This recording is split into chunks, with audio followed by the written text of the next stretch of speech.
Muy buenas tardes, hermanas y hermanos, familia franciscana, que se unen a través de esta transmisión por conexión de Facebook. Damos la bienvenida a las religiosas con la espiritualidad franciscana que se están uniendo, a los hermanos de la Primera Orden, a los hermanos menores franciscanos de nuestra provincia en Chile, a los hermanos capuchinos, a los conventuales, a los hermanos de la Tercera Orden Secular, hermanos de la Tercera Orden de San Francisco, quienes nos acompañarán en esta reunión que tenemos, en este enlace, donde nos van a dar una charla que es bastante interesante, ya que el tema está muy presente en medio de la sociedad y también al interior de la Iglesia, con grandes desafíos, como es este tema de la eutanasia, donde nos preguntamos nosotros como cristianos, como personas de fe, ¿podemos decidir nosotros cómo morir?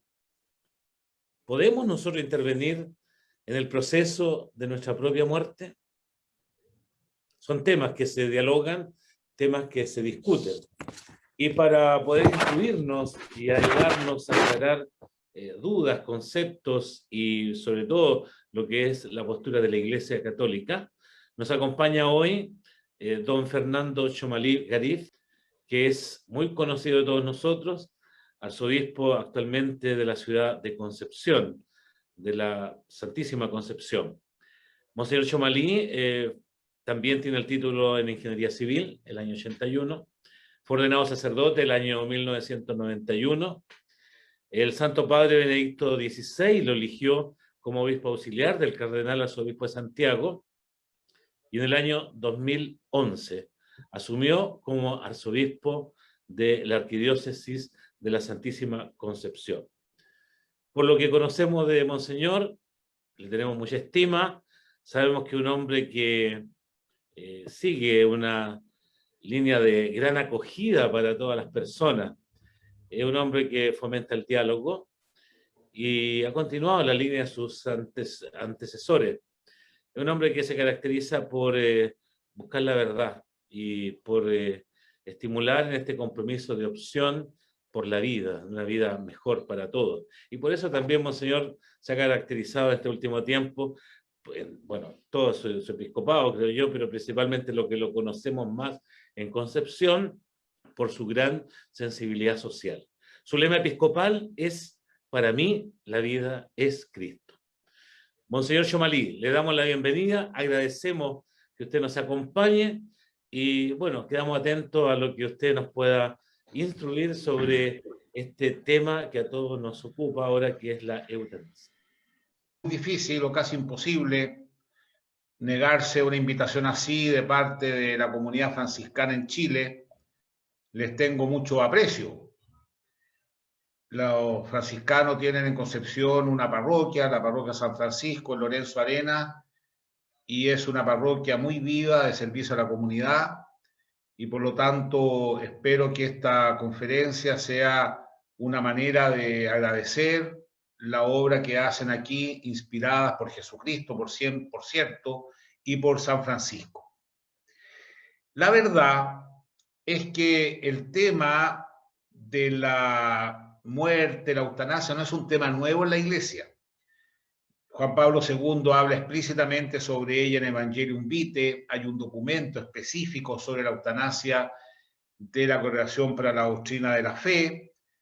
También hay un documento precioso sobre el dolor, el sufrimiento humano, Salvificis Doloris, y también las conferencias episcopales han escrito mucho, de modo especial las conferencias episcopales europeas, porque la discusión que estamos viviendo en este minuto en Chile, en Europa se dio hace 30 años atrás, y es un tema también que tiene que ver con los avances de la medicina. Yo me acuerdo en los años 65, 70, yo era un niño, cuando mi abuelo tenía un cáncer muy grave y estaba en su pieza, en su cama, con oxígeno, y no había mucho que darle, y a nadie se le pasaba por la mente llevarlo a una clínica, a un hospital, porque no había mucho que hacer, la verdad. Sin embargo, hoy día hay técnicas altamente sofisticadas donde se puede pronosticar la muerte con anticipación, se puede prolongar el proceso que conducirá inevitable a la muerte de una persona, porque a pesar de que hoy día hay más tecnología, lo que está muy claro es que todos nosotros somos mortales. Este tema, además, no es un tema sereno. Lamentablemente, cuando aparece este tema, aparece en medio de situaciones muy complejas, de grandes debates públicos, de personas que o solicitan la muerte, o a veces se produce un conflicto porque los médicos dicen que sería bueno practicar la eutanasia, la familia no quiere, a veces al revés, y muchas veces estos temas terminan judicializados. Y eso evidentemente que es un conflicto. Y por lo tanto, hoy día la pregunta ¿es posible, como muy bien lo planteaba el padre José Miguel San Martín, es posible decidir respecto de la propia muerte, como lo plantean algunas personas? Es decir, la idea de que solo el hombre puede decidir el sentido de su vida, si él juzga que su existencia ha perdido definitivamente todo valor, está en el pleno derecho de sacar sus conclusiones y de buscar abandonar esta vida, con la ayuda de los otros en el nombre de la libertad individual. Y aquí aparecen muchos temas. Una persona que está en el lecho de enfermo, gravemente grave, ¿qué libertad tiene? ¿Qué autonomía tiene? Son preguntas bien interesantes que vamos a tratar de responder hoy día porque la Iglesia tiene un magisterio al respecto. Por otro lado, en esta línea han surgido muchos movimientos en favor de la eutanasia. Por ejemplo, están los movimientos en Australia, Gran Bretaña, Nueva Zelanda, en los países anglosajones, que se llaman, para que ustedes vean, Sociedad por la Eutanasia Voluntaria, EXIT, que significa salida, Sociedad por el Derecho a Morir, Asociación por el Derecho a Morir con Dignidad. Es decir, todos los países desarrollados se plantean este asunto, que entre paréntesis son países donde la natalidad ha bajado mucho y donde muchas personas están solas. Entonces, en este contexto se comprende que pareciera ser que la calidad de vida, es decir, estar sano, pasarlo bien, como se dice hoy día, es el valor absoluto, y pareciera ser que no hay ningún sentido o no se le puede encontrar ningún sentido a el sufrimiento que implica el estar enfermo, estar gravemente enfermo. De hecho, Juan Pablo II decía que muchas veces se dice que la eutanasia es un acto de compasión. Y él dice, no, la verdad que es un acto de compasión hacia nosotros, que somos incapaces de acoger y hacernos cargo de una persona que está gravemente enferma. Y de hecho yo quiero citar una frase de Juan Pablo II, es una alocución a una sesión de la Universidad Católica Italiana, donde plantea que la eutanasia es un problema de cultura y un problema de fe. Él dice lo siguiente: la Iglesia Católica, que se reconoce como experta en humanidad, postula que la aceptación social de la eutanasia hunde sus raíces en una cultura que, marginándose cada vez más de la trascendencia, se ha ido caracterizando por la costumbre de disponer de modo arbitrario de la vida cuando aparece, de tender a estimar la vida personal solo en la medida que comporte riqueza y placer, de valorar el bien material y el placer como bienes supremos, y en consecuencia de considerar el sufrimiento como el mal absoluto que se debe evitar a toda costa y con todos los medios, y de considerar la muerte como un absurdo de una vida que todavía proporciona gozos y como liberación de una vida carente de sentido porque está destinada a continuar con el dolor. Es decir, estamos frente a problemas antropológicos. ¿Tiene sentido la vida en el dolor? Son preguntas muy profundas e interesantes. Este drama que se da, vuelvo a repetir, normalmente en países donde las personas están muy solas, y de hecho más adelante voy a hablar que la eutanasia no es otra cosa que la respuesta a la soledad, a la incapacidad de amar y de ser amado, y que se da en estos países con altos índices económicos, porque en las sociedades, por ejemplo, mapuche, la sociedad árabe, sería impensable que un anciano sea abandonado o un enfermo. Y todos nosotros hemos tenido experiencia de personas que valoran mucho la vida y que cuidan de los ancianos. Entonces, esta situación dramática ha encontrado eco en los países de manera jurídica. Por ejemplo, en algunos estados de Estados Unidos de América, por ejemplo, la eutanasia ha sido motivo de referéndum y en Holanda ha sido despenalizada. Y los médicos pueden evitar acciones legales en su contra si actúan de acuerdo a ciertos criterios y líneas de acción, que se trata de un enfermo terminal, que esté experimentando sufrimiento insoportable, que el paciente requiere en forma clara y persistente que su vida termine, que haya habido una consulta de otros médicos, que estén en conocimiento de la ficha clínica del enfermo y lo hayan examinado. Y por último, y esto es lo más grave de todo, porque trae muchas consecuencias en el ámbito de la formación de médicos, que la eutanasia sea practicada en el respeto de las reglas deontológicas aplicadas a todo acto médico. Es decir, la eutanasia, que como vamos a ver más adelante se define como una acción deliberada para terminar con la vida de las personas, se convierte en un acto médico. Y todos sabemos que el acto médico es siempre sanar, curar, aliviar, pero nunca terminar con la vida de una persona inocente. ¿Y qué pasó? Que algunas leyes tienen claro eso. Algunas leyes reconocen que la eutanasia es la eliminación deliberada de un ser humano y miren lo que han hecho con los códigos. Al observar algunos estudios de derecho comparado, es increíble ver cómo la eutanasia es condenada según el artículo 114 del Código Penal, pero según el artículo 115 del mismo código, el médico que haya practicado podría no ser condenado si no fue movido por un móvil egoísta. Es decir, un médico que plantea que una persona no puede seguir viviendo por situación médica, el Estado reconoce que eliminó un ser humano, pero como se justifica porque es un acto de una persona grave, no es condenado.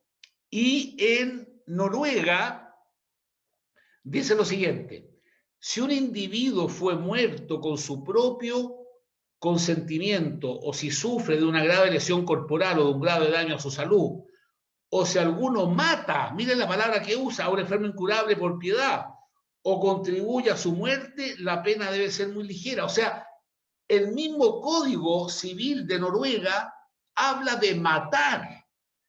Y matar significa una acción en la cual se termina con la vida de un ser humano inocente. Porque no nos olvidemos que una persona gravemente enferma, una persona moribunda, es una persona viva,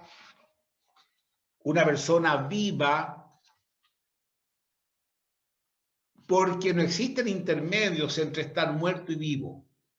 Una persona gravemente enferma, una persona terminal está viva, y esa persona es objeto de una acción para terminar con su vida. Entonces, surgen preguntas. Por ejemplo, a los alumnos de medicina se les va a enseñar a practicar eutanasia. ¿Y cómo se compatibiliza eso con el juramento de Hipócrates de cuidar, de sanar? Y por lo tanto las preguntas son de orden filosófica y teológica, así como son preguntas éticas muy importantes. No sé si se entiende el contexto de lo que estoy hablando para que entremos ahora en la terminología. No sé, pueden poner, si les parece que se comprende el problema que hay para poder ir respondiendo levemente a estas inquietudes y sobre todo lo que dice la Iglesia Católica en esta materia, que tiene una contundente respuesta. Vamos a ver qué se entiende por eutanasia.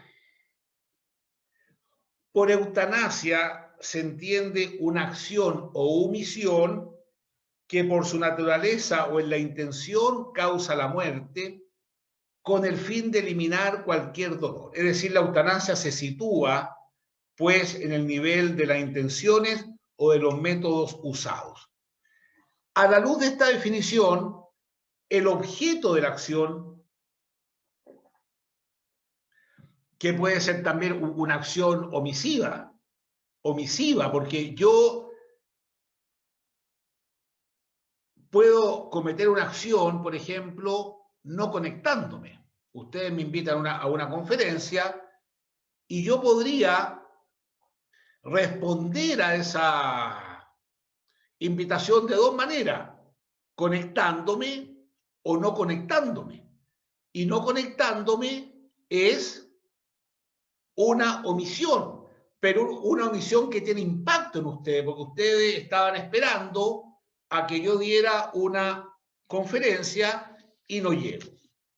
Entonces, la intención que tiene es eliminar cualquier dolor.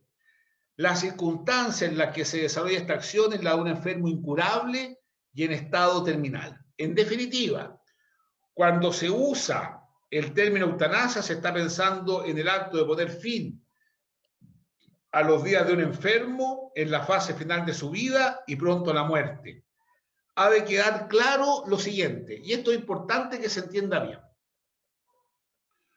Lo que causa la muerte del paciente no es la enfermedad, sino que la acción de quien practica la eutanasia. Así también lo entienden los parlamentarios y médicos holandeses, que han centrado toda su reflexión y debate a partir de la siguiente definición de eutanasia. Esto lo dicen en países donde la eutanasia está despenalizada. Miren cómo lo definen. En Holanda, el hecho de provocar deliberadamente la muerte a alguien que lo solicite. Deliberadamente la muerte a alguien que lo solicite. Ahora bien, ¿cuál es el agente de la acción? El agente de la acción eutanásica puede ser tanto el sujeto que está enfermo como un tercero. Así lo entiende Juan Pablo II al definirla como el apropiarse de la muerte, procurándola anticipadamente y poniendo así fin dulcemente a la vida propia o ajena. Apropiarse de la muerte, procurándola anticipadamente y poniendo así fin dulcemente a la vida propia o ajena.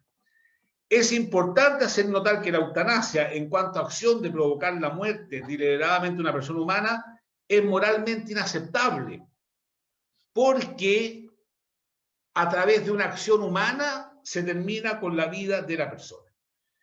Pero aquí aparecen algunos temas complejos, algunas preguntas que yo sé que me las van a hacer, pero yo me voy a adelantar. Por ejemplo, el problema está en discernir en el aquí y ahora de una situación concreta qué tipo de acción u omisión se configurarían efectivamente como eutanasia. Planteo el caso de una persona con dolores insoportables a la que no están obligados. Nadie está obligado a dolores insoportables. Se le suministran ciertos fármacos o se le realizan ciertas intervenciones para aliviar el dolor, y ello trae como consecuencia que se adelante el momento de la muerte. ¿Puede esto ser considerado una práctica eutanásica?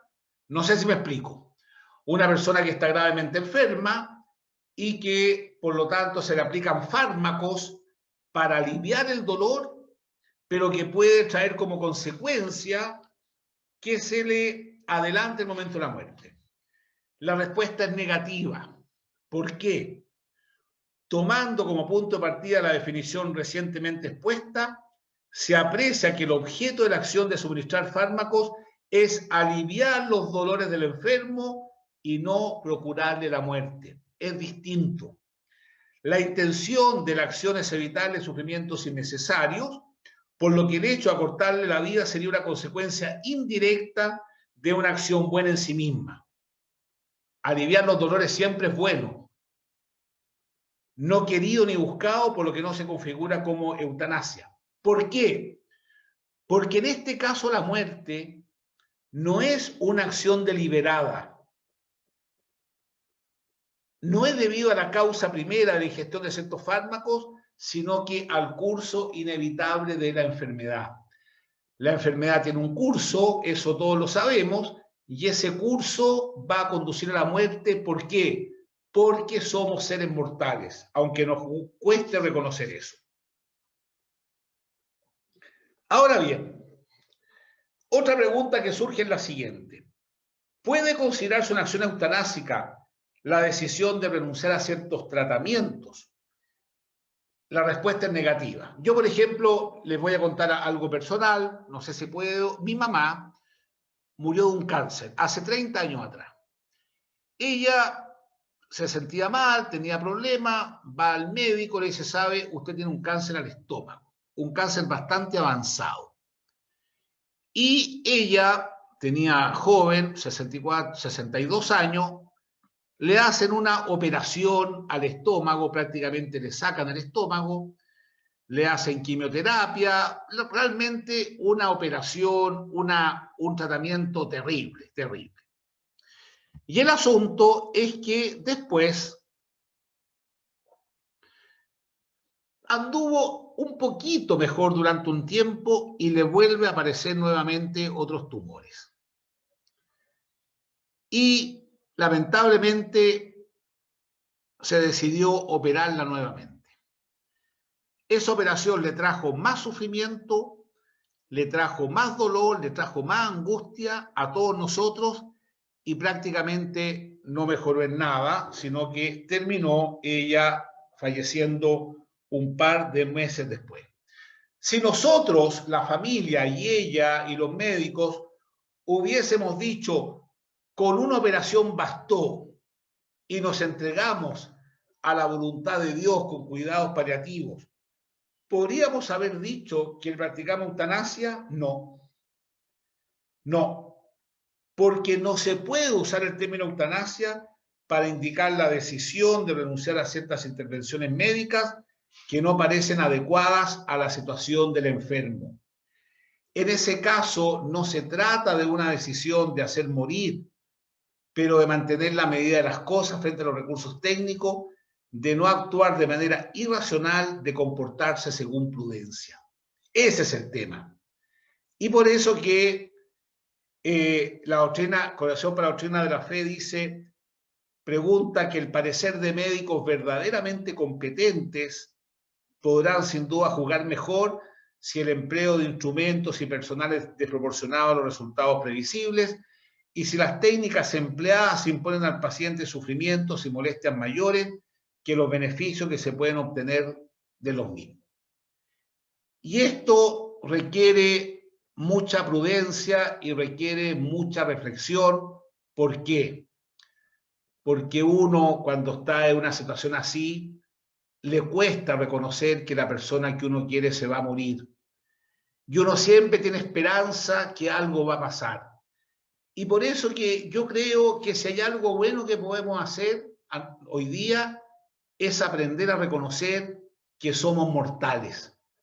Hoy día nadie nos enseña a ser mortales, nos enseñan a ser exitosos, incluso más la muerte se esconde. Nosotros vemos cómo los cementerios parecen parques, vemos cómo las clínicas quieren parecer verdaderos hoteles, vemos donde en muchos países del mundo a los difuntos los maquillan de una manera tal que uno se pregunta, uno lo ve y dice, oye, que se ve bien. O sea, la muerte se esconde. Y una sociedad que esconde la muerte frente a esta situación se encuentra totalmente desamparado y cree que la única solución es terminar con la vida. Entonces, tenemos que decir que la eutanasia es moralmente ilícita porque implica terminar con la vida de una persona inocente. Y eso es justamente lo que nosotros estamos en contra. Pero por otro lado, como decía, también se puede cruzar la frontera del encarnizamiento terapéutico, es decir, la frontera de hacer mucho más de lo que la medicina puede ofrecer, por esta desesperación que uno tiene de doblarle la mano a la muerte. Entonces, la expresión encarnizamiento terapéutico son aquellos tratamientos que tienen como finalidad prolongar la sobrevida sin mejorar la calidad de esta. Y de hecho, esto es algo totalmente nuevo, porque como les contaba con mi abuelito, que prácticamente lo único que tenía él era oxígeno, hoy día es mucho lo que se puede hacer y vemos la UTI que son terriblemente complejas. Entonces, los progresos de la medicina han permitido que se mantengan con vida personas muy próximas a su muerte natural por un periodo prolongado con el auxilio de una serie de técnicas. Esta situación lleva a cuestionarse sobre la licitud de estas aplicaciones. Y por eso que la Asamblea Parlamentaria del Consejo de Europa del año 1976, donde esto estaba muy efervescente en Europa, plantea lo siguiente: la prolongación de la vida no debe ser en sí misma la finalidad de la práctica médica, que debe mirar siempre a calmar los sufrimientos. La prolongación de la vida no es una práctica de la medicina. La medicina tiene que curar, sanar, pero no tiene las atribuciones de ir más allá de eso. Y por eso que plantea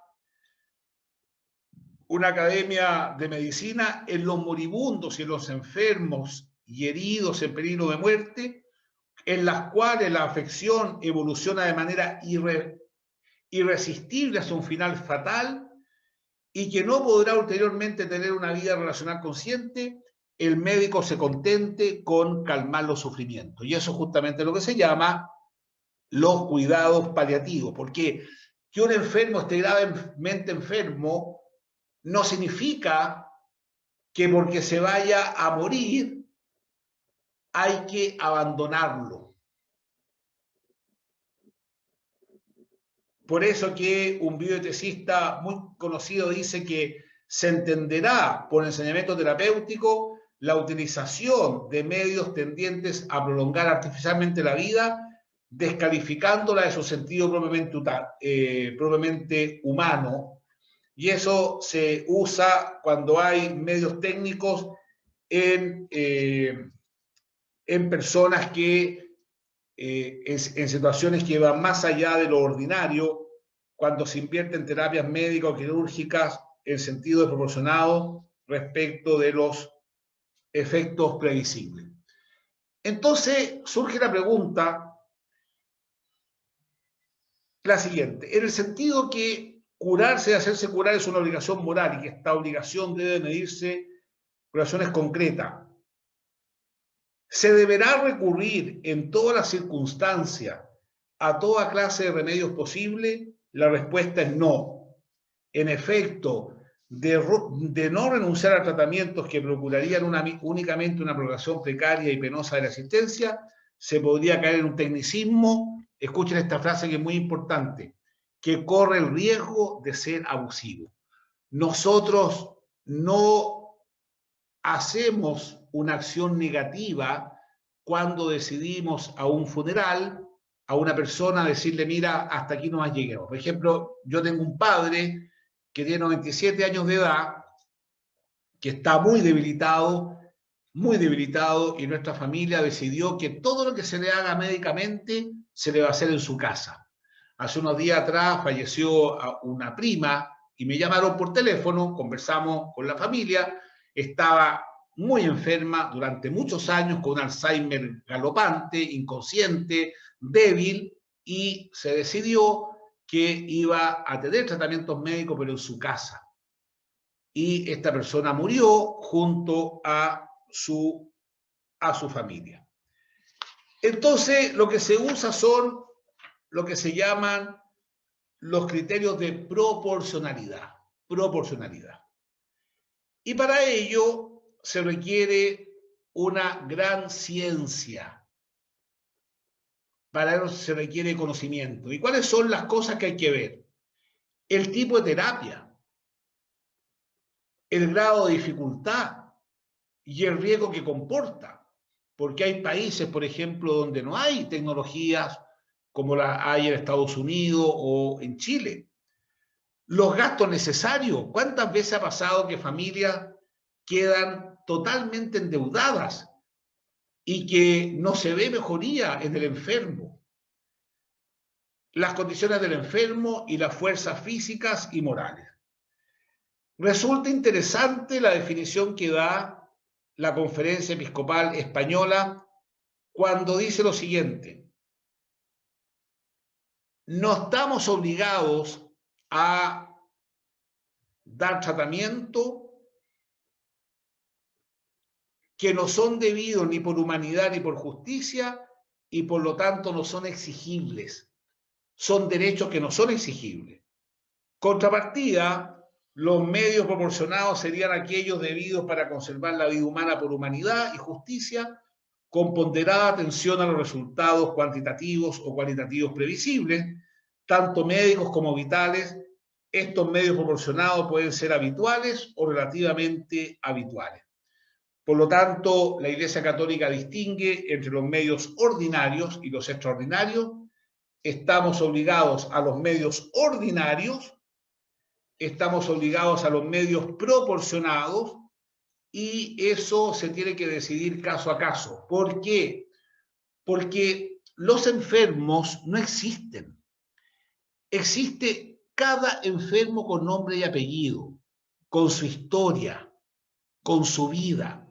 Y cada uno de ellos requiere una atención especial a la hora de tomar una decisión de ese tipo. Entonces, ¿cuáles serían los criterios de orden objetivo? La naturaleza de los medios, es decir, tienen que ser medios ordinarios, porque lo que en Estados Unidos puede ser un medio ordinario, en países más pobres es un medio extraordinario. El costo y algunas consideraciones de justicia en sus aplicaciones y en las opciones que ello implica. En el orden subjetivo, evitar un cierto paciente, un shock psicológico, evitar situaciones de angustia, evitar desagrados, etc.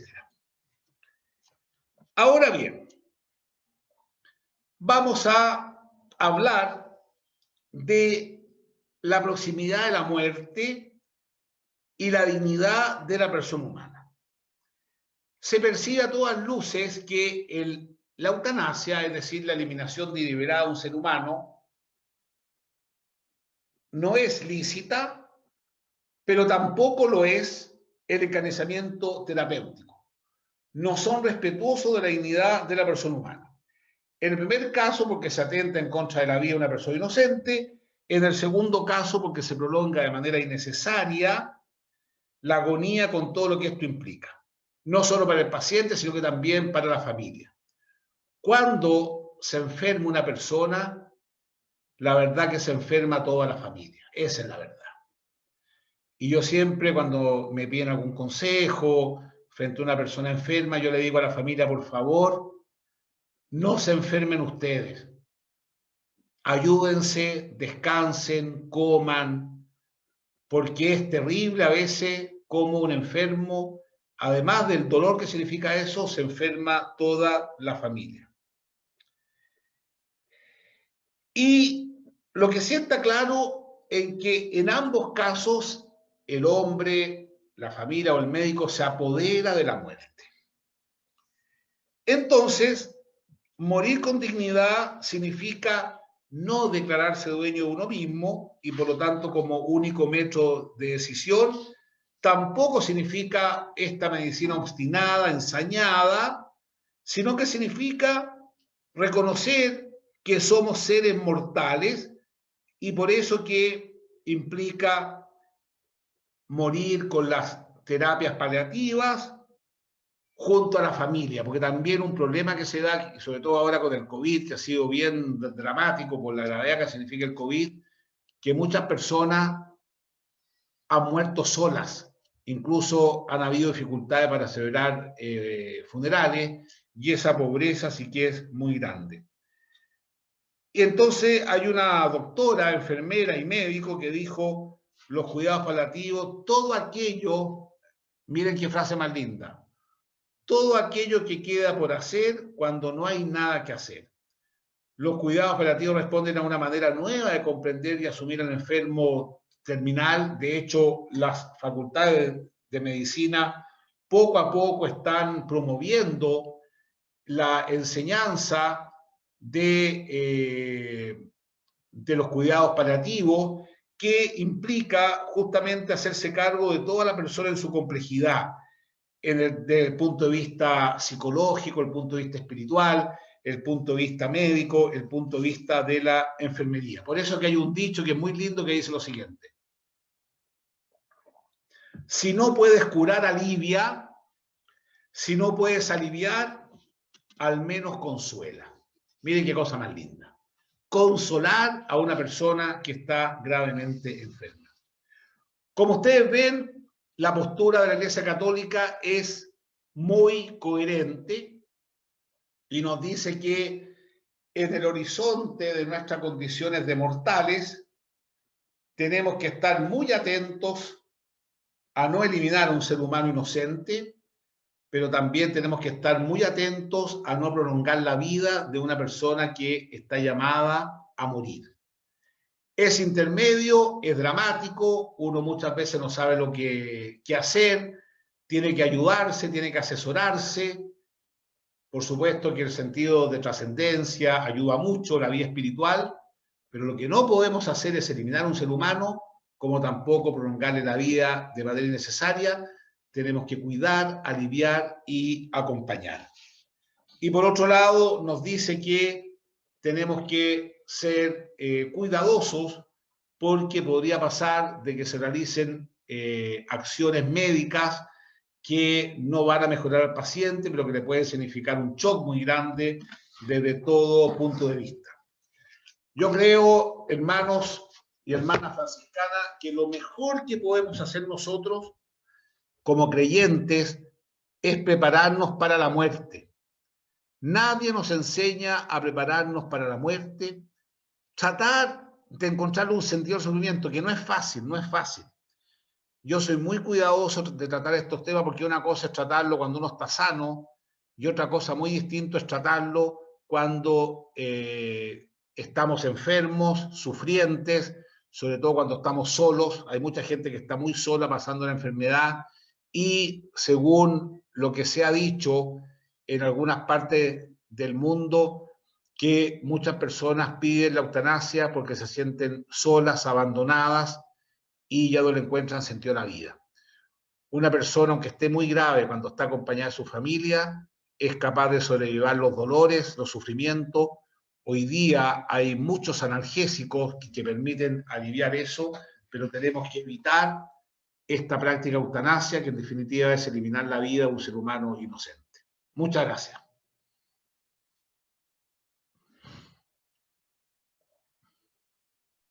Muchas gracias, monseñor. Tenemos imagen, ¿me escucha? Sí, muy bien. Muy bien, ya.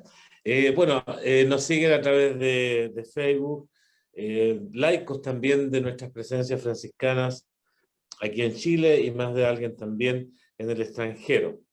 Aquí han llegado algunas preguntas que voy a tratar de compartir para ver si usted las puede responder. Por supuesto que sí. Por ejemplo, la primera que llega. Monseñor dice,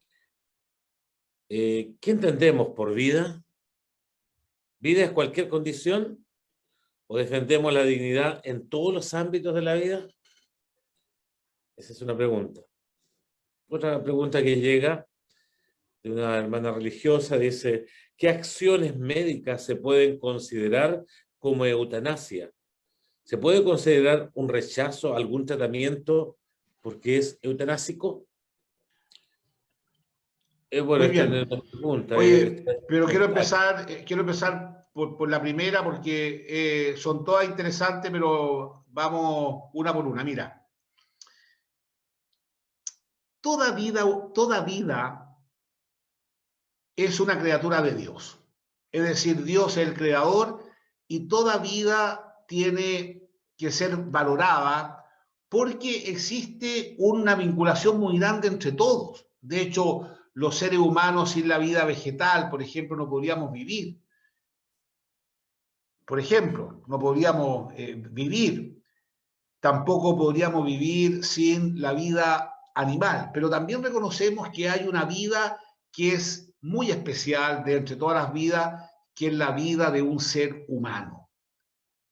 Recordemos que nos recuerda la Biblia y la tradición de la Iglesia que el ser humano es culmine de la creación de Dios.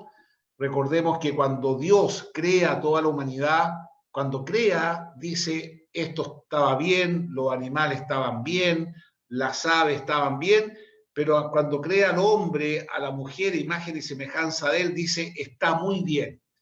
Y solamente al ser humano le da un mandato, que es el mandato de vivir la experiencia del amor, y también le da el mandato de trabajar para ir mejorando la creación, y por eso que decimos que la vida, la naturaleza, todo está llamada a ser transformada por el hombre para gloria de Dios. Por lo tanto, yo cuando hablo de vida, estoy hablando de vida humana.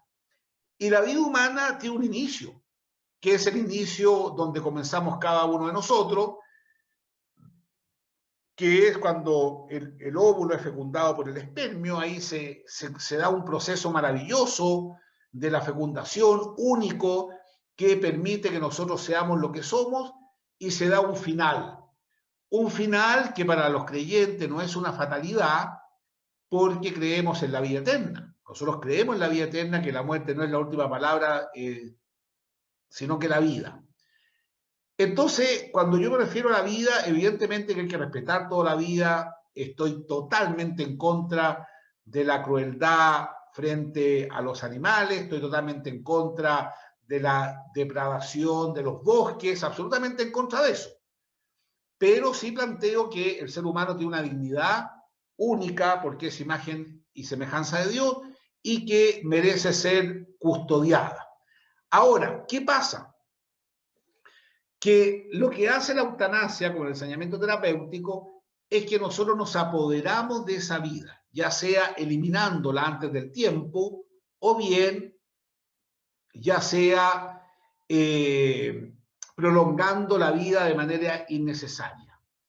Y por lo tanto decimos, mira, tenemos que ser prudentes, reconocer que la vida tiene un inicio y un término, y ser coherentes con eso. Nada más que eso, es decir, es apelar al sentido común, porque muchas veces podemos dar medicaciones a una persona enferma que no necesita, que no le va a mejorar nada y que lo único que va a hacer es postergar el sufrimiento.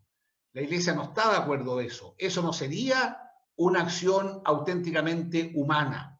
Pero tampoco, por otro lado, estamos de acuerdo con hacer una acción directa dirigida a terminar con la vida de esa persona.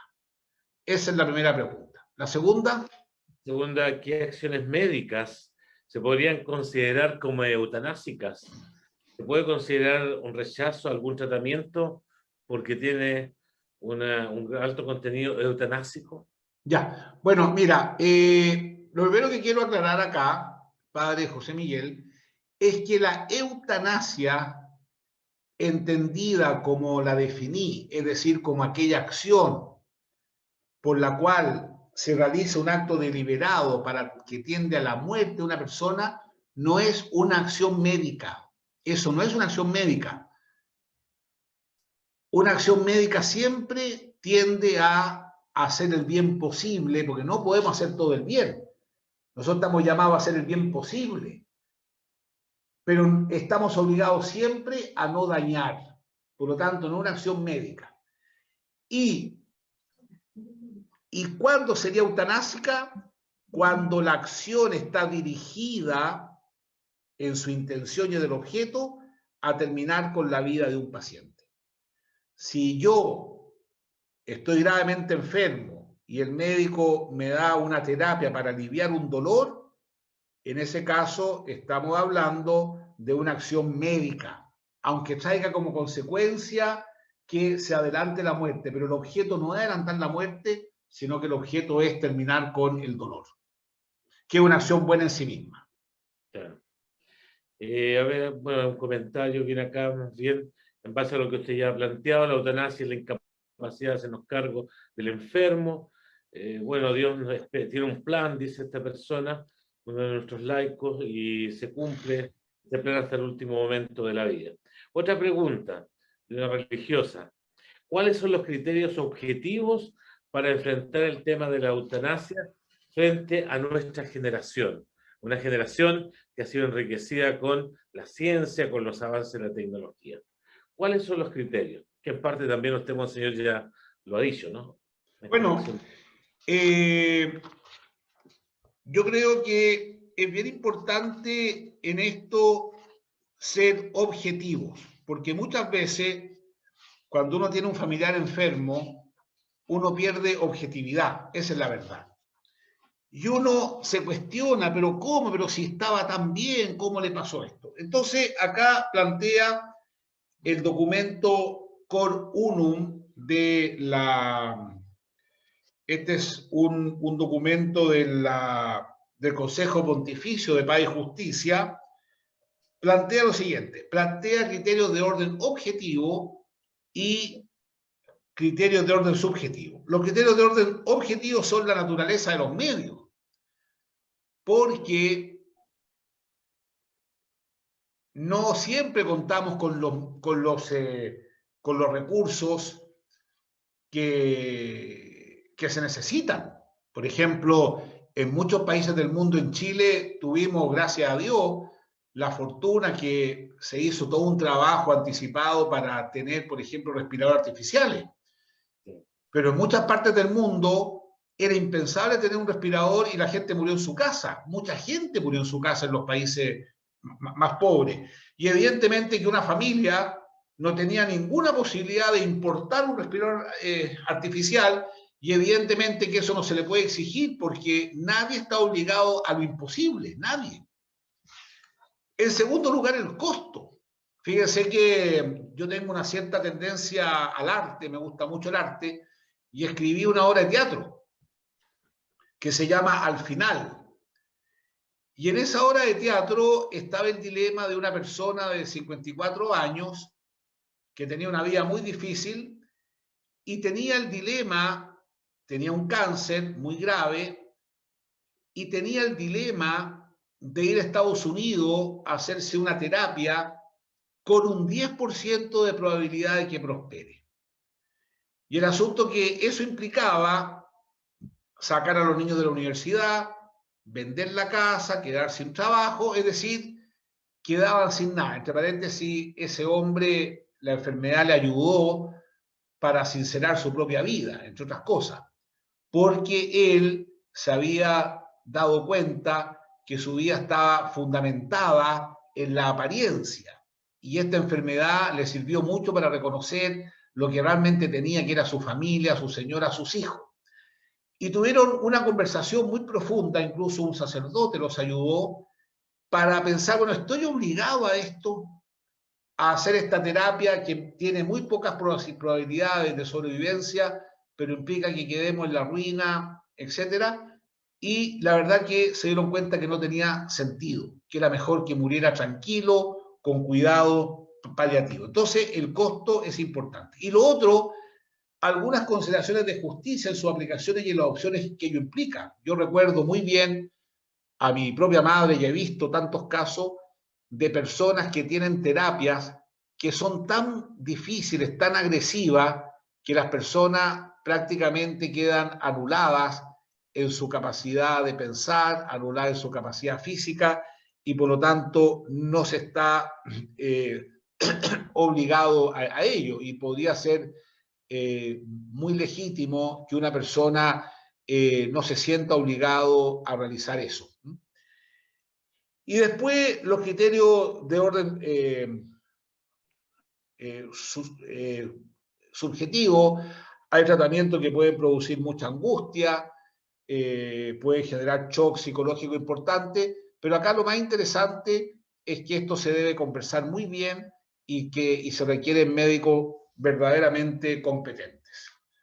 Bueno, en base a lo mismo, aquí preguntaba alguien, el rechazar un tratamiento por parte de la familia, ¿se puede considerar eutanásico? En el fondo, yo creo que usted está respondiendo No también necesariamente, no necesariamente, claro. pero sí Ya, es importante, claro, no necesariamente, pero sí es importante ver caso a caso, porque yo vuelvo a insistir,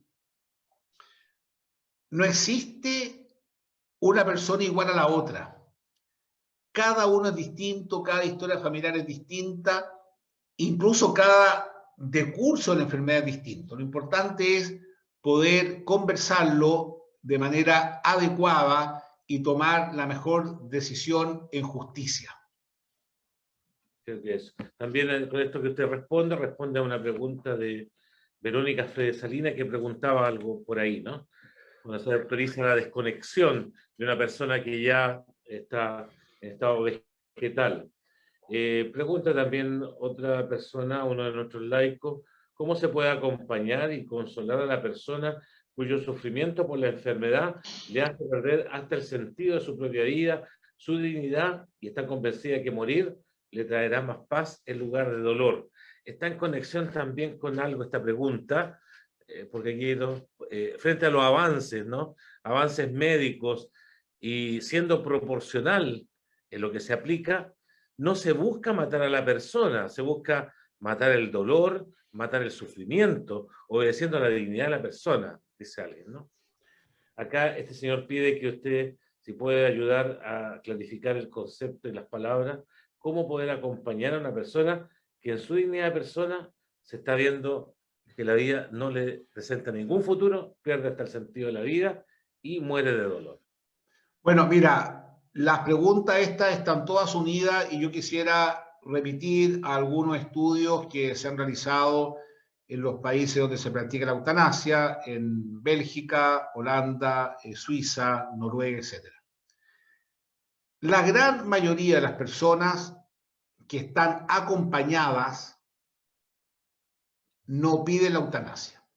Nosotros tenemos en Concepción con mucho orgullo 4 hogares de ancianos, parroquia y el arzobispado, personas abandonadas, muchas de ellas con serios problemas económicos. Nosotros las acogemos, les tratamos de dar lo mejor posible.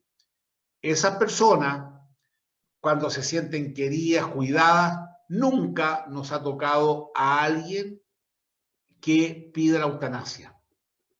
¿Por qué? Porque el instinto primario de todo el ser humano es vivir. Es el instinto primario. Por lo tanto, pedir la muerte es una contradicción que tiene mucho más que ver con la situación de soledad que experimenta una persona que otra cosa. Entonces, hay que tener muy, muy claro eso, que en la medida que generemos una sociedad donde estamos solos, porque la soledad es el gran tema del siglo XXI, en la medida que estemos solos, vamos a tener más posibilidades de que las personas pidan la eutanasia, y en la medida que generemos una sociedad fraterna al estilo franciscano, digamos, la fraternidad es lo más propio del franciscano, a nadie se le va a ocurrir pedir la eutanasia. Pero también una persona con hondura espiritual, es decir, que reconoce que su vida proviene de Dios y está llamada a estar con Dios, tampoco va a querer prolongar su vida serenamente. Y yo les digo por experiencia, es muy distinto estar enfermo y morir con fe a morir sin fe. Sí. Yo conozco mucha gente no creyente, tengo muchos amigos no creyentes, pero cuando se enfrentan al dilema de la muerte, sufren mucho, porque no encuentran ningún horizonte de esperanza. Y por lo tanto, si nosotros nos educamos en la fe, que la muerte no es una fatalidad, por eso que a mí me gusta mucho San Pablo, ¿no? cuando dice que él, para mí la vida es Cristo y la muerte es una ganancia. Imagínense Santa Teresa que dice, muero porque no muero, es decir, el anhelo, el encuentro con Dios le da mucho sentido a nuestra vida. Por eso que la labor evangelizadora es tan importante. Pero una sociedad, como decía al principio, que esconde la muerte, que los cementerios quieren parecer parque, que es una cosa absurda, ¿no? Que las clínicas, hay clínicas donde nunca se ve un difunto, porque los pasan por unos pasillos especiales escondidos en manteles, uno cree que y no se ve, se convierte en un gran tabú, evidentemente que le tenemos terror y la queremos adelantar o la queremos terminar. Y aquí de lo que se trata es acoger a la hermana muerte, con evidentemente los cuidados que se requiere. Pero para eso se necesita vía espiritual. Por eso que yo decía muy al principio, decía que este no es un tema médico solamente, este es un tema antropológico, filosófico, teológico, en una sociedad que no quiere hablar de la muerte. Así es. O se vive de la apariencia y ahí uno te aterriza, ¿no? Y deja de maquillar la propia vida. Aquí hay un señor, Francisco Justo, dice, la eutanasia cuando la persona se enferma, muere muchas veces por no tener acceso a la medicina en nuestro país. No existen los recursos económicos para acceder a los recursos médicos. Es una condición actual de nuestra patria. Al no poder acceder a este tipo de tratamiento, ¿se puede considerar esto una acción eutanásica por parte del Estado que no trabaja buscando una solución en el campo de la salud? Bueno, el señor, ¿cuál es su nombre? No escuché bien, padre José Miguel. Justo, Francisco Justo. Bueno, el señor Francisco Justo dio en el clavo de los grandes problemas que tenemos en Chile. Porque en Chile hay personas que tienen que esperar meses, años para una cirugía y otras personas que por una cirugía estética que no tiene ninguna relevancia urgente, tiene médico, cirujano, enfermera, anestesiólogo, etc. Es decir, en Chile hay una muy mala distribución de los médicos, hay una muy mala distribución de la inteligencia, y no solamente en medicina, sino que también en derecho. Increíble cómo han crecido las facultades de derecho, la cantidad de abogados que hay, pero muchas veces las personas pobres no tienen ningún acceso a un abogado que los ayude de manera eficiente y rápida. Lo mismo con todas las carreras. Y evidentemente que eso clama al cielo y yo creo que eso puede ser una eutanasia indirecta. Pero evidentemente que ahí se da una gran injusticia social y lo mismo pasa con la educación. Por ejemplo, perdonen que les cuente un poco de Arquidiócesis de Concepción, pero aquí en la región donde yo soy el arzobispo hay colegios donde en pleno siglo XXI ni un alumno ha entrado a la educación superior. Imagínense una mamá, un papá que pone a su hijo en ese colegio y sabe positivamente que no tiene ningún futuro. Eso es gravísimo, porque ese joven en otro colegio podría haber sido un genio. Y sin embargo, en otros colegios el niño sabe que entra y sabe positivamente que va a tener estos puntajes en la PSU, que va a entrar a estas carreras. Es decir, esa es una injusticia social que se está viviendo todos los días. ¿Cómo superar, no, todas aquellas situaciones? Bueno, y también la falta de paz, ¿no? Es producto de la falta de justicia en este momento. A propósito de esto, ¿no? Los parlamentarios en nuestro hay una país. pregunta de Gabriel Díaz de Valdés que me gustaría responderla, la encuentro muy interesante. Dice, consulta, ¿por qué los dones no son iguales? Hay gente con más dones y otros menos dones. Padre, ¿eso eso no es injusto? Pregunta. Esa pregunta la encuentro muy interesante y quisiera responderla de la siguiente manera. Todos los seres humanos tenemos dones, habilidades, destrezas que son distintas. Y lo importante en la vida es descubrir esos dones y tener la posibilidad de entregarlos a los demás. Y justamente la responsabilidad de la familia, de la sociedad, es potenciar esos dones. De tal manera que todo el potencial que uno tenga lo puede sacar al servicio de los demás. Pero nadie puede decir que no tiene dones. Yo les voy a contar algo. Nosotros en Concepción tenemos trabajando 30 jóvenes con síndrome de Down. 30. Es la institución que tiene más jóvenes con síndrome de Down trabajando de Chile y de Sudamérica, creo yo. El Arzobispado de Concepción, a través de lavandería, de cafetería, de invernadero, en la universidad, en todas partes. Y ellos han podido desarrollar dones extraordinarios. Cómo lavan las cosas, cómo las planchan, cómo las cuidan, cómo hacen el aseo. Pero alguien les dio la posibilidad de sacar esos dones. Por lo tanto, yo creo, don Gabriel Díaz de Valdés, que es mucho mejor preguntar qué dones tengo yo y ayudarnos para sacarlos, en empezar a comparar con dones de los demás. No nos olvidemos, como es San Pablo, que somos un cuerpo. Hay personas que tienen dones de la matemática, el otro dones espirituales, el otro dones empresariales. Lo importante es que todos los dones artísticos, los saquemos en beneficio de la sociedad.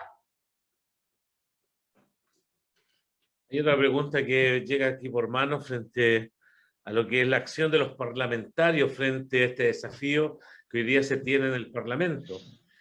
Personas que participan de la vida de la Iglesia, que son cristianos, y señalan ellos en entrevistas públicas: somos cristianos y actuamos con valores de fe, participamos en misa también, pero también deben considerar que hemos sido elegidos por el pueblo que en estos casos no es creyente, y ante situaciones de inhumanidad nosotros debemos pensar muy bien esto de la eutanasia.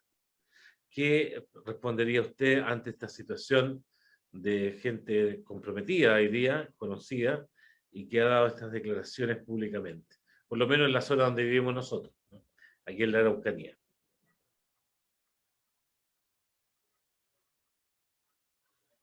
¿Qué pregunta? Sí, pues qué problema. Pero la voy a responder. Denme un minuto. Pienso que las personas que piensan así tienen una visión deformada de lo que es la fe y una visión deformada de lo que significa ser católico. Lo que está diciendo esa persona, según esa aclaración, yo soy católico en mi vida privada el domingo, pero durante la semana soy político y me interesan los votos. Y eso es creer que hay una disociación entre ser político y ser católico. Y la verdad que no es así. Lo razonable sería que una persona gane una elección planteando todas sus convicciones más profundas. Eso sería lo ideal.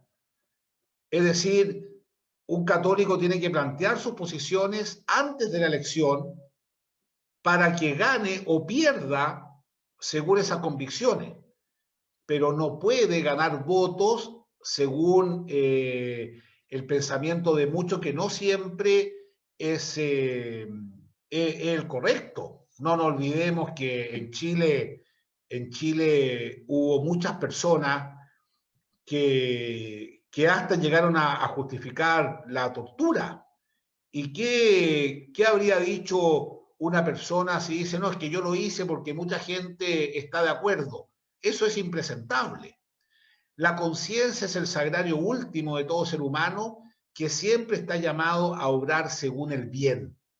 Siempre llamado a obrar según el bien, incluso en detrimento de sus propios intereses personales. Por lo tanto, esa persona yo creo que está muy equivocada si piensa que el ámbito privado es distinto al ámbito público, y él piensa que además está diciendo que hay una moral para los creyentes y los no creyentes, y eso no es cierto. Es decir, todos los planteamientos que yo he dado han sido planteamientos de razón, porque alguien tendría que explicarme por qué algunas vidas no merecerían ser vividas. Cuando una sociedad permite la eutanasia, cuando una sociedad avala la eutanasia, está diciendo dos cosas. Uno, yo me atribuyo el derecho a decir que esta vida no merece ser vivida. Y por otro lado, algo mucho más complicado aún, que soluciono un problema a través de la violencia. No nos olvidemos que el acto eutanásico es un acto de violencia, porque implica una preparación para terminar con la vida de un inocente, de manera directa y obsesiva. Otra pregunta, usted habló de prepararnos para morir, ¿no? Y la pregunta es, ¿cómo prepararnos para morir? ¿Cómo preparar la propia muerte?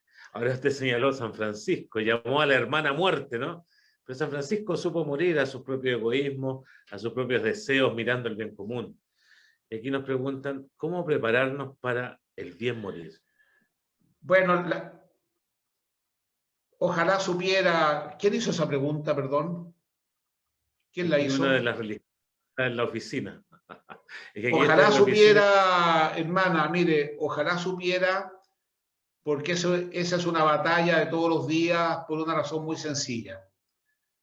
Porque a nosotros nos educan a ser competitivos, nos educan a llegar los primeros, nos educan a eso. Nos educan a ser exitosos. Y la verdad que la enfermedad, la muerte, en ese contexto se entiende como un fracaso. Ese es el problema. Ese es el problema. Porque ya estamos fuera del sistema, por así decirlo, que nos procura alegría, etc. Y creo que la mejor manera de prepararnos para la muerte es reconocer que somos mortales, que nuestra vida tiene sentido cuando nos entregamos a los demás, no tener expectativas que superan nuestra capacidad. Es muy lindo el libro de la sabiduría, ¿no? El Salmo, cuando dice, ayúdame, Señor, a ponderar mis años, ¿ah? Ayúdame a ponderar mis años para poder vivir conforme a ello, y muchas veces tenemos una gran amargura nosotros porque pensamos que la vida se nos va y que no le encontramos mucho sentido frente al sufrimiento. Creo que las personas con profunda vida espiritual son personas que pueden comprender mejor el sentido de la muerte en una perspectiva de la trascendencia, que estar junto a Dios. De hecho, me gusta mucho, me hacen mucho sentido a mí los funerales católicos de comunidades vivas, cómo se canta el Día de la Muerte, ¿no? ¿Ah? La muerte, ¿dónde está la muerte? ¿Dónde tu victoria? Resucitó el Señor. Eso es un signo de esperanza muy grande, y yo he estado en otras partes donde la muerte en el fondo se define como un fracaso y uno ve desesperanza. Así que fortalecerse en la fe, tener un profundo encuentro con Dios puede ser un buen camino para vivir la experiencia de la muerte. Bueno, aquí llegaron algunas preguntas relacionadas en el campo de lo político, ¿no?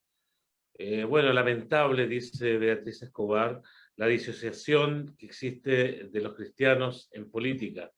No ha permitido que a lo mejor verdaderos cristianos se mezclen en el mundo político. Admira también, dice, a los hermanos evangélicos, que se ven mucho más involucrados en política que nosotros los católicos. Y después, bueno, las tres la votó porque está en la misma línea política. Verónica Fredes dice, bueno, tal vez me meta en problemas, dice, pero aprovechando que estamos ahí, ¿qué piensa de la última ley del presidente al legislar sobre el matrimonio homosexual?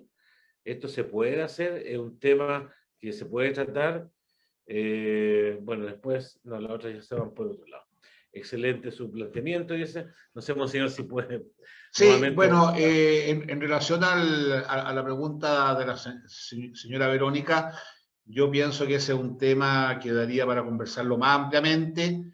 Es un tema que no se puede abordar en 2 minutos porque involucra a personas, ¿eh? Y al respecto quisiera decir que lo primero que tenemos que hacer nosotros los católicos es trabajar mucho para terminar con las injustas discriminaciones de las personas con tendencia homosexual. Creo que son personas que han sufrido muchísimo en la vida, han sido objeto de muchas discriminaciones, de muchas burlas, y eso lo tenemos que terminar radicalmente. Una persona con tendencia homosexual tiene la misma dignidad que una persona heterosexual, debe ser absolutamente acogida y nada le impide una absoluta carta de ciudadanía. Y nosotros hemos visto cómo son insultados en los colegios, a veces en la calle, cómo se les discrimina desde el punto de vista laboral, y eso no es humano y tampoco es católico. Eso que quede muy claro al respecto. Lo que pasa que el matrimonio, y eso sería un tema que podríamos conversarlo con mayor amplitud en otra oportunidad, si me invitan, el matrimonio tiene un sentido muy específico, la sexualidad humana tiene un sentido muy específico que es justamente la posibilidad del encuentro de dos personas con la misma dignidad, pero disímiles en cuanto hombre y mujer, con la misma dignidad, pero distintos, que tiene la finalidad de complementar lo masculino con lo femenino y al mismo tiempo de abrirse a la posibilidad de la vida, cosa que en las relaciones de personas con el mismo sexo no se da.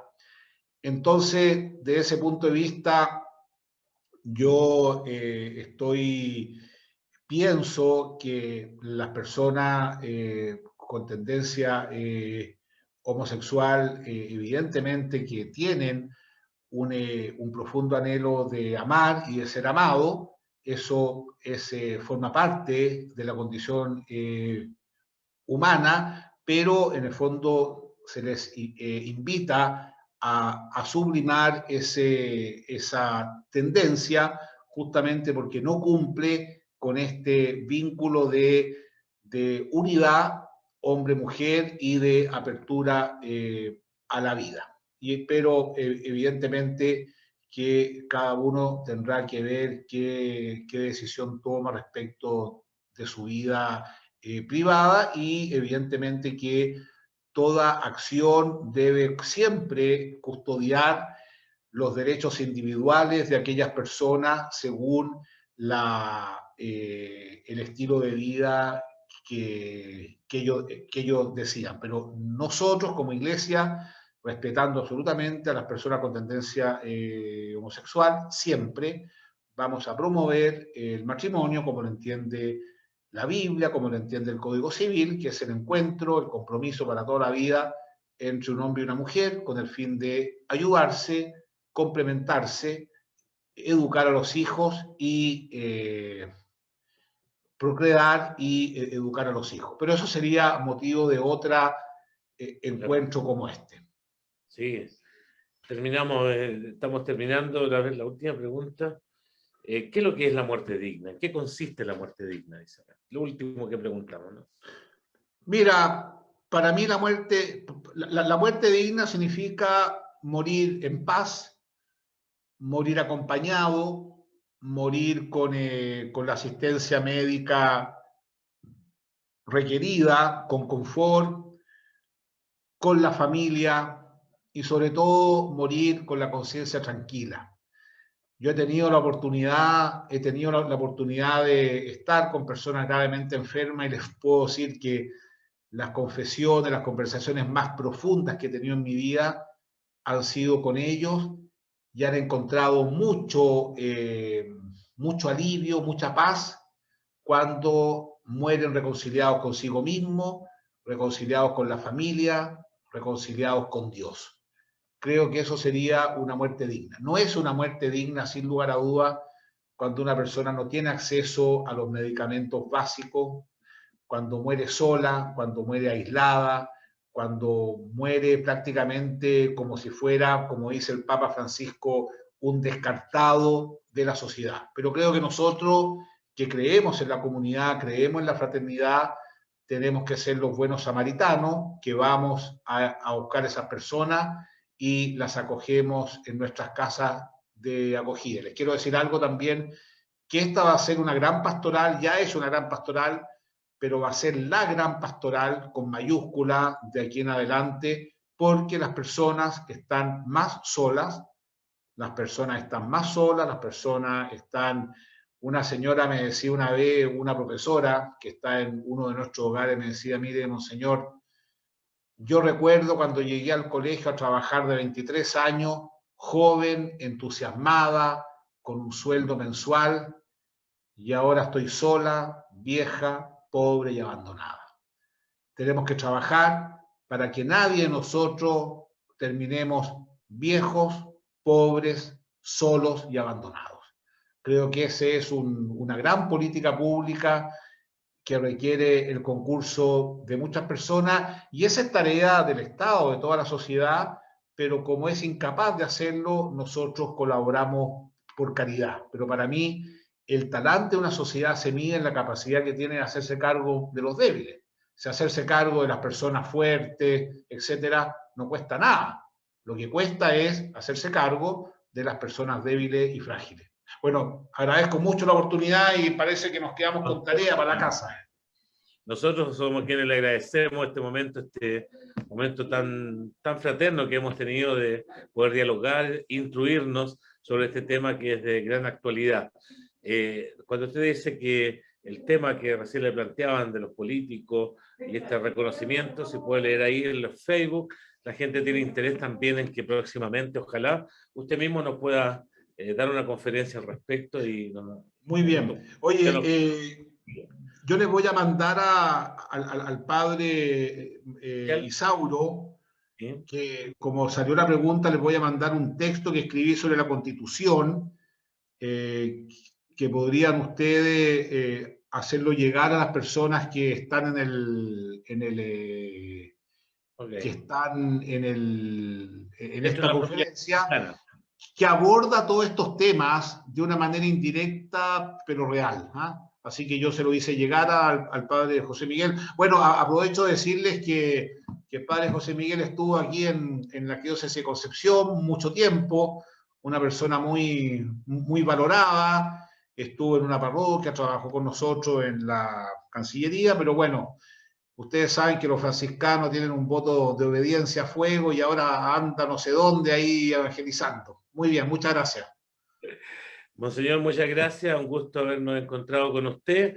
Finalicemos con nuestras religiosas franciscanas, con hermanos de la OFS, con laicos que trabajan en nuestras presencias, agradeciendo a Dios por este momento de reflexión y pidiéndole al Señor que con la presencia del Espíritu Santo, que es el Espíritu del amor, nos ayude a optar, a elegir siempre la vida, el don de la vida.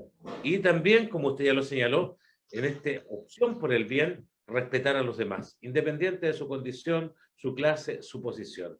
Optar por la vida con valores de fe. Que la Virgen María, Madre de Jesús y Madre de la Iglesia, nos ilumine y nos acompañe. Agradecemos a todos los que están conectados y, Monseñor, siga pastoreando como lo ha hecho y con esta gran sensibilidad social y el gran espíritu de servicio que lo caracteriza. Muy bien, muchas gracias. Gracias, adiós, saludos, muy amable, adiós.